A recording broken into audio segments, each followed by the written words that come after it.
ఓకేనా?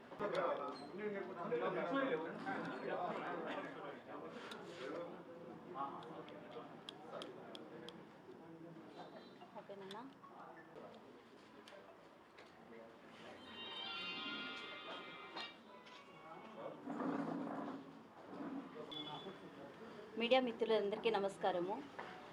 ఈరోజు ఈ ప్రెస్ మీట్ ఒక ముఖ్య ఉద్దేశము, గత వారం రోజుల నుంచి జరుగుతున్న పెద్ద దస్తగిరి గారి హత్యా కోణం గురించి చర్చకని పిలిపించాము.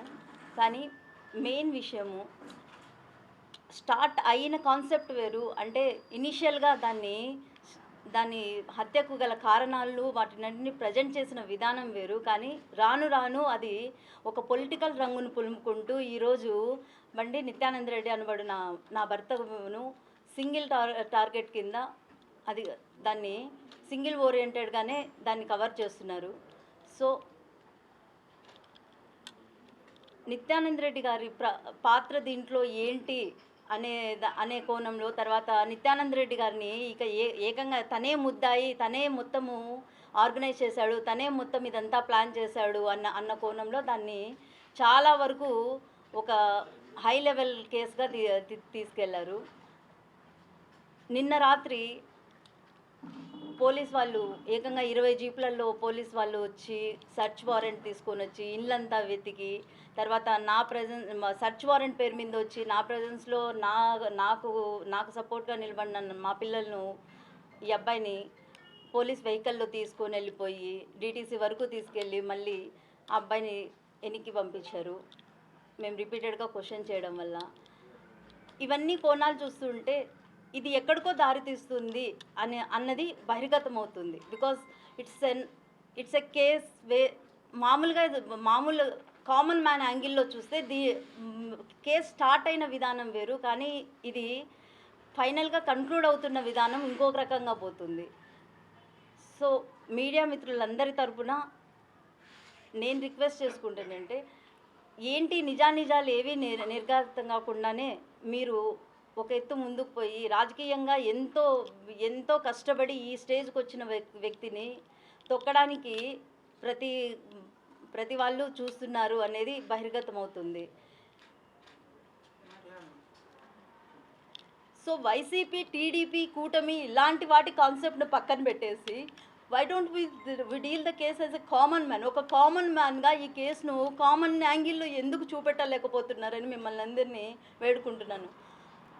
రాజకీయ ఎదుగుదల అనేది that is secondary for us. ఫ్రాంక్గా చెప్పాలంటే రాజకీయాల కోసము ఈ లెవెల్లో దిగాల్సిన అవసరం అయితే లేదు. నా భర్తకైతే అసలు లేదు. తర్వాత నా భర్త మీద అన్నెసెసరీ అలిగేషన్స్ అన్నీ వేస్తున్నారు.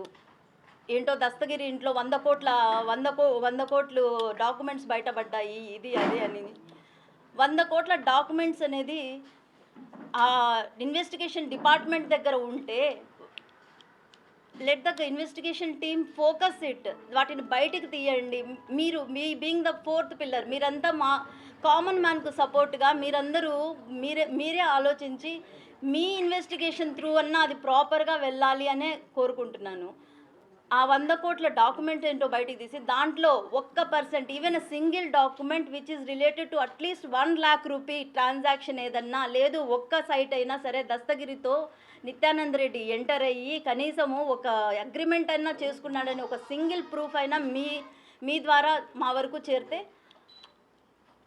Then you can proceed. మీరు అన్న ప్రతి మాటకు ఏదన్నా అర్థం ఉంటుంది. అంతేగాని 100 కోట్ల పెట్టుబడి పెట్టుకొని అనామకుడిలాగా ఉండాల్సిన అవసరం నా భర్తకు లేదు. అండ్ సెకండ్ థింగ్, ఉన్నట్టుండి 1 వీక్ తర్వాత, హత్య జరిగిన 1 వీక్ తర్వాత ఒక ఇన్వెస్టిగేషన్ ఆఫీసర్ను మార్చేసి తర్వాత ఉన్న సిఐలను, ఎస్ఐలను విఆర్ల మీద పంపించేసి కేసును ఎందుకో తప్పుదోవ పట్టిస్తున్నారన్నది నేను వ్యక్తిగతంగా ఫీల్ అవుతున్నాను. దానికి కూడా నాకంటూ కొన్ని రీజన్స్ ఉన్నాయి.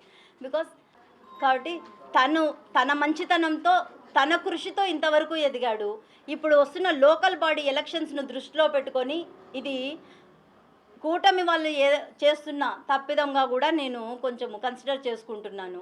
ఈ డిఐజీ గారికి, డిఎస్పీ గారికి, తర్వాత మన కడప ఎస్పీ గారికి మీ అందరన్నా మీ వ్యవస్థ అన్నా మాకు చాలా గౌరవం ఉందండి. కానీ ఎందుకో ఇన్వెస్టిగేషన్ తప్పుదోవ పడుతుందన్న ఒక చిన్న భయం మాలో రోజు రోజుకు పెరిగిపోతుంది. ఎందుకంటే స్టార్ట్ అయిన కోణం వేరు, ఇప్పుడు ముగిస్తున్న కోణం వేరు.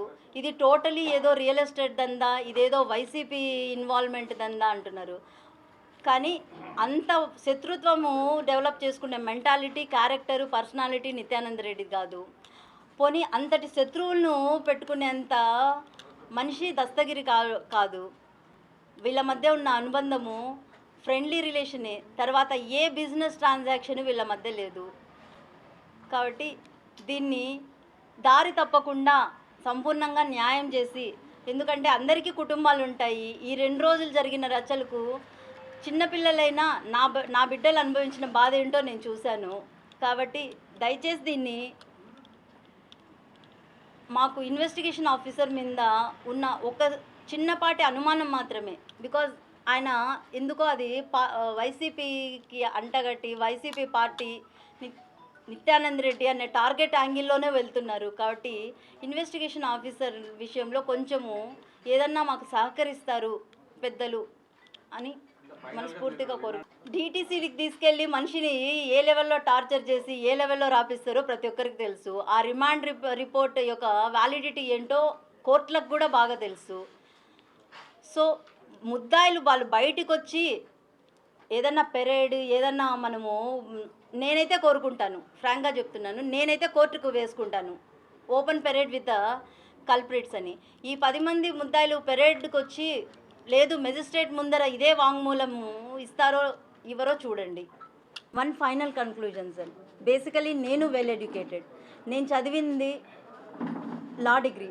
అది నేను చదివింది కూడా నేనేం అల్లాటప్ప కాలేజ్లో చదివాను, ఒక ప్రిస్టేజియస్ ఆర్మీ ఇన్స్టిట్యూట్ ఆఫ్ లాలో ఆర్మీ ప్రొసీడింగ్స్ ఆర్మీ కల్చర్లో 5 సంవత్సరాలు చదివి వచ్చింది దాన్ని. So we are law abiding citizens only.